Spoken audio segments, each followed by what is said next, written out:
Hello बच्चों, so let's see the question. यहाँ पे क्वेश्चन में हमें मैच करने बोला है कॉलम 1 को कॉलम 2 के साथ। कॉलम 1 में ए में है लूप ऑफ हेनले, बी में दिया गया है रेनल आर्टरी, सी में है प्रॉक्सिमल कॉन्वोल्यूटेड ट्यूब्यूल, डी में है ग्लोमेरुलस एंड ई में दिया गया है distal convoluted tubule.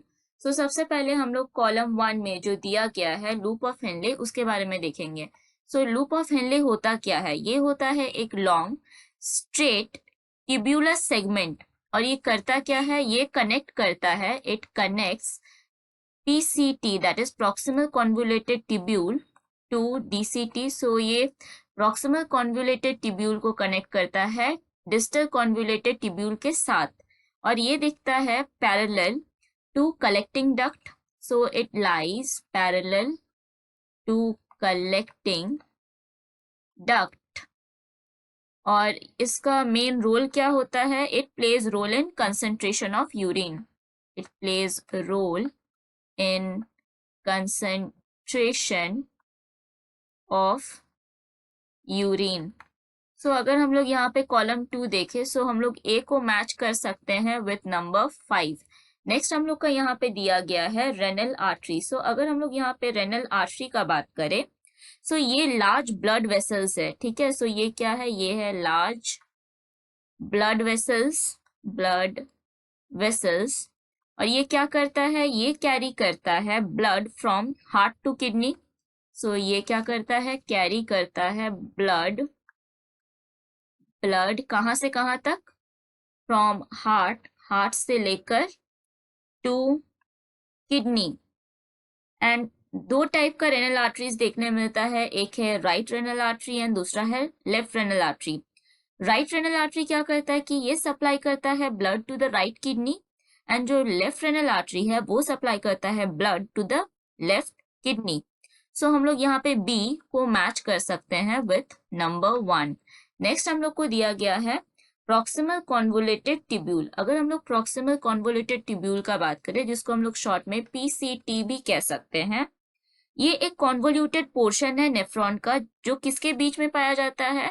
It is found between Bowman's capsule, ये Bowman's capsule and loop of Henle के बीच में पाया जाता है, and loop of Henle. And ये क्या करता है? जो ज्यादा अमाउंट ऑफ रीअब्जॉर्प्शन होता है वो यही जगह में देखने मिलता है, ठीक है। सो यहाँ पे क्या होता है? Considerable amount of reabsorption takes place. So ज्यादातर जो रीअब्जॉर्प्शन होता है वो कहाँ पर होता है? PCT में देखने मिलता है। सो हम लोग यहाँ पे C को मैच कर सकते हैं विथ नंबर 2।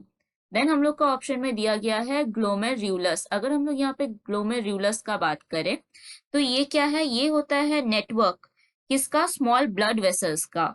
और ये कहाँ लोकेटेड रहता है? एकदम जो बिगनिंग है नेफ्रॉन का, जो कि किडनी में पाया जाता है। सो ये इसका काम क्या होता है कि ये फिल्ट्रेशन करता है ब्लड का। सो डी का क्या फंक्शन है? It does filtration of blood. So हम लोग यहाँ पे डी को मैच कर सकते हैं विथ नंबर 4। देन हम लोग को ई में दिया गया है डिस्टल कॉन्वोल्यूटेड ट्यूब्यूल। अगर हम लोग यहाँ पे बात करें डिस्टल कॉन्वोल्यूटेड ट्यूब्यूल का, जिसको हम लोग शॉर्ट में क्या कह सकते हैं? इसको हम लोग DCT भी कह सकते हैं। ये एक क्या है? किडनी का पोर्शन है, या किडनी में जो नेफ्रॉन पाया जाता है, जो कि basic functional and fundamental unit है किडनी का। सो इसमें एक पोर्शन है जो कि पाया जाता है loop of Henle and collecting tubule के बीच में। So it is found between loop of Henle and collecting tubule।